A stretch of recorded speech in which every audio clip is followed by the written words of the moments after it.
ಗುಬ್ಬಿ ಶಾಸಕ ಶ್ರೀನಿವಾಸ್ ಪುತ್ರನಿಂದ ಕುತಂತ್ರ ರಾಜಕಾರಣ, ಷಡ್ಯಂತ್ರಗಳಿಗೆ ಜಗ್ಗುವುದಿಲ್ಲ. ಜೆಡಿಎಸ್ ಮುಖಂಡ ನಾಗರಾಜು ತಿರುಗೇಟು. ಗುಬ್ಬಿ ಶಾಸಕ ಎಸ್ಆರ್ ಶ್ರೀನಿವಾಸ್ ಅವರ ಪುತ್ರ ದುಷ್ಯಂತ್ ತಮ್ಮ ವಿರುದ್ಧ ಷಡ್ಯಂತ್ರ ನಡೆಸಿ ತಮ್ಮನ್ನ ರಾಜಕೀಯವಾಗಿ ಕುಗ್ಗಿಸುವ ಕುತಂತ್ರ ನಡೆಸಿದ್ದಾರೆ ಎಂದು ಕಳೆದ ವಿಧಾನಸಭಾ ಚುನಾವಣೆಯಲ್ಲಿ ಗುಬ್ಬಿ ಕ್ಷೇತ್ರದ ಜೆಡಿಎಸ್ ಅಭ್ಯರ್ಥಿಯಾಗಿ ಸ್ಪರ್ಧಿಸಿದ್ದ ಮುಖಂಡ ಬಿಎಸ್ ನಾಗರಾಜು ಆರೋಪಿಸಿದ್ದಾರೆ. ಇಂದು ನಗರದ ಜಿಲ್ಲಾ ಜೆಡಿಎಸ್ ಕಚೇರಿಯಲ್ಲಿ ಮಾತನಾಡಿದ ಅವರು, ಈ ಮೊದಲು ತಮ್ಮ ಕಾರು ಚಾಲಕ ಹಪ್ತ ಸಹಾಯಕರಾಗಿದ್ದು, ಈಗ ತಮ್ಮನ್ನ ಬಿಟ್ಟು ಹೋಗಿರುವವರನ್ನ ಜೊತೆಯಾಗಿಸಿಕೊಂಡು ನನ್ನ ದೌರ್ಬಲ್ಯಗಳನ್ನು ಸಂಗ್ರಹಿಸಿ ತಮ್ಮ ತೇಜೋವಧೆ ಮಾಡುವ ಕ್ಷುಲ್ಲಕ ರಾಜಕಾರಣ ಮಾಡುತ್ತಿದ್ದಾರೆ. ಮಗನ ಈ ದುಷ್ಕೃತ್ಯದಲ್ಲಿ ತಂದೆ ಶಾಸಕ ಶ್ರೀನಿವಾಸ್ ಕೈವಾಡವಿದೆ ಎಂದು ದೂರಿದ್ದಾರೆ. ಅಂತಹ ಯಾವುದೇ ತಂತ್ರಗಳಿಗೆ ತಾವು ಹೆದರುವುದಿಲ್ಲ. ಶಾಸಕ ಶ್ರೀನಿವಾಸ್ ಹಾಗೂ ಅವರ ಪುತ್ರ ದುಷ್ಯಂತ್ ತಮ್ಮ ವಿರುದ್ಧ ನೇರ ರಾಜಕಾರಣಕ್ಕೆ ಇಳಿಯಲಿ, ಅವರ ಎಲ್ಲ ಸವಾಲುಗಳಿಗೆ ತಕ್ಕ ಉತ್ತರ ನೀಡುತ್ತೇನೆ ಎಂದು ಸವಾಲು ಹಾಕಿದ್ರು. ಕಳೆದ ಚುನಾವಣೆಯಲ್ಲಿ ತಮ್ಮ ಜೊತೆ ಕೆಲಸ ಮಾಡಿದ ಹಪ್ತ ಸಹಾಯಕರು, ಡ್ರೈವರ್ಗಳು, ಹುಡುಗರ ಜೊತೆ ದುಷ್ಯಂತ್ ಶ್ರೀನಿವಾಸ್ ಮಧ್ಯರಾತ್ರಿಯವರೆಗೆ ಬೆಂಗಳೂರಿನ ಫ್ಲಾಟ್ನಲ್ಲಿ ಮೀಟಿಂಗ್ ಮಾಡಿದ್ದಾರೆ. ನನಗೆ ಸಂಬಂಧಿಸಿದ ಡೇಟಾವನ್ನ ಪಡೆದಿದ್ದಾರೆ. ನನಗೇನಾದರೂ ಅನೈತಿಕ ಸಂಬಂಧಗಳಿವೆಯೇ, ಅಕ್ರಮ ಚಟುವಟಿಕೆ ನಡೆಸುತ್ತಿದ್ದಾನೆ ಎಂದು ತಿಳಿಯುವ ಪ್ರಯತ್ನ ಮಾಡಿದ್ದಾರೆ. ನನ್ನ ಆದಾಯದ ಮೂಲಗಳ ಮಾಹಿತಿ ಪಡೆದಿದ್ದಾರೆ.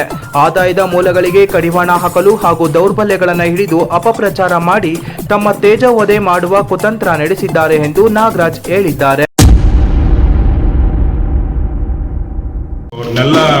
ಅವರು ಭೇಟಿ ಮಾಡಿ ಹೆಂಗೋ ಕಾಂಟ್ಯಾಕ್ಟ್ ಮಾಡಿಬಿಟ್ಟು ಅವ್ರಿಗೆ ಇಲ್ಲದ ಸಲ್ಲದ ಒಂದು ಆಮಿಷವನ್ನು ಒಡ್ಡಿ ದೊಡ್ಡ ಮಟ್ಟದ ದುಡ್ಡು ಕೊಡ್ತೀನಿ ಅಂತ ಹೇಳ್ಬಿಟ್ಟು ಆಮಿಷ ಒಡ್ಡಿ ಏನು ದುಷ್ಯಂತ್ ಅವರು ಅವ್ರನ್ನ ಕರ್ಕೊಂಡೋಗಿ ಫ್ಲಾಟ್ನಲ್ಲಿ ಮಧ್ಯರಾತ್ರಿವರೆಗೂ ಮೀಟಿಂಗ್ ಮಾಡಿ ಏನೇನು ಡಾಟಾ ಬೇಕೋ ಅವ್ರ ಹತ್ರ ತಗೊಂಡಿದ್ದಾರೆ. ಪಾಪ ಅವರು ನಮಗೂ ಹೇಳಿದ್ರು, ಅಂದರೆ ಒಬ್ಬ ಹುಡುಗ ಮಾತ್ರ ಅವ್ರ ಪರವಾಗಿ ಕೆಲಸ ಮಾಡಿದ್ದಾನೆ. ಇನ್ನೊಬ್ಬ ಹುಡುಗ ಕೇಳ್ದ, ಅಣ್ಣ ಈ ಥರ PA ಕೆಲಸ ಮಾಡ್ತಾರೆ, ಅಣ್ಣ ಈ ಥರ ನಮ್ಮನ್ನೆಲ್ಲ ಇದನ್ನು ಮಾಡ್ತಾ ಇದ್ದಾರೆ ಅಂತ.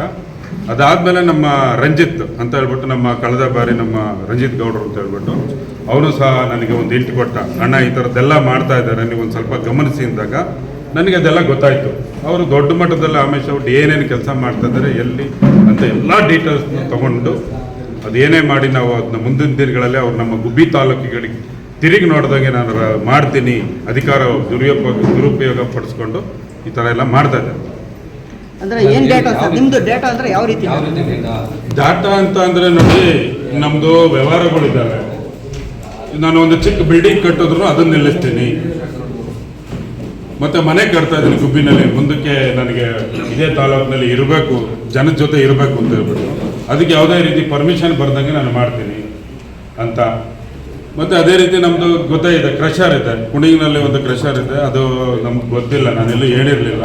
ಯಾಕೆಂದರೆ ನಮ್ಮ ಕಾರ್ಯಕರ್ತರು ಸ್ವಲ್ಪ ಇದನ್ನು ಮಾಡ್ಕೊತಾರೆ ಅಂತ ಹೇಳ್ಬಿಟ್ಟು ಅದನ್ನು ನಾನು ಅದು ಹೆಂಗೆ ಓಪನ್ ಮಾಡ್ತಾನೆ ಅಂತ ಹೇಳ್ಬಿಟ್ಟು ಧಮಕಿ ಹಾಕಿದ್ದಾರೆ.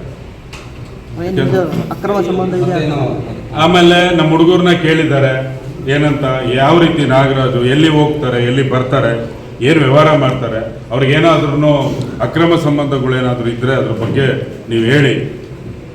ಅವರು ನಮ್ಮ ಹುಡುಗರು ಹೇಳಿದ್ದಾರೆ, ಆ ರೀತಿ ಅಲ್ಲ ಅಣ್ಣ ಅವ್ರು ಅಂದಾಗ, ಆ ರೀತಿ ಇದ್ದಿದ್ದ ಚೆನ್ನಾಗಿತ್ತಿತ್ತು ಅಂತ ಹೇಳ್ಬಿಟ್ಟು ಹೇಳಿದ್ದಾರೆ.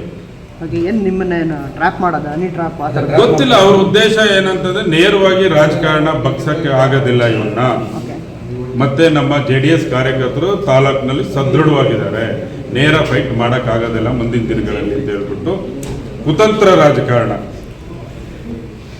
ಈ ರೀತಿ ಅವನು ಮಾನಸಿಕವಾಗಿ ಕುಗ್ಸೋದು ಯಾಕಪ್ಪ ಬೇಕು ಅನ್ನಿಸ್ಬೇಕು.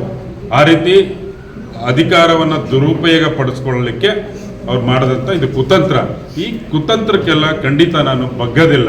ನಾನು ಹೇಳಿದೆ, ಯಾಕೆಂತಂದರೆ ನಾನು ಒಬ್ಬ ಸಾಮಾನ್ಯ ರೈತನ ಮಗ ಆಗಿ ಬರೇ ಕೈನಲ್ಲಿ ಹೋಗಿ ನಾನು ಈ ಮಟ್ಟಿಗೆ ನಾನು 100 ಜನಕ್ಕೆ ಕೆಲಸ ಕೊಟ್ಕೊಂಡು ಬಗ್ಗಿದ್ದೀನಿ. ನಾನು ಕಷ್ಟ ಸುಖ ಎಲ್ಲ ಗೊತ್ತಿದೆ. ಈ ಥರ ಚಿಕ್ಕ ವಿಚಾರಕ್ಕೆ ನಾನು ಮಾನಸಿಕವಾಗಿ ಕುಗ್ಗೋದಿಲ್ಲ ಅಂತ ಈ ಸಂದರ್ಭದಲ್ಲಿ ನಾನು ಹೇಳ್ತೇನೆ.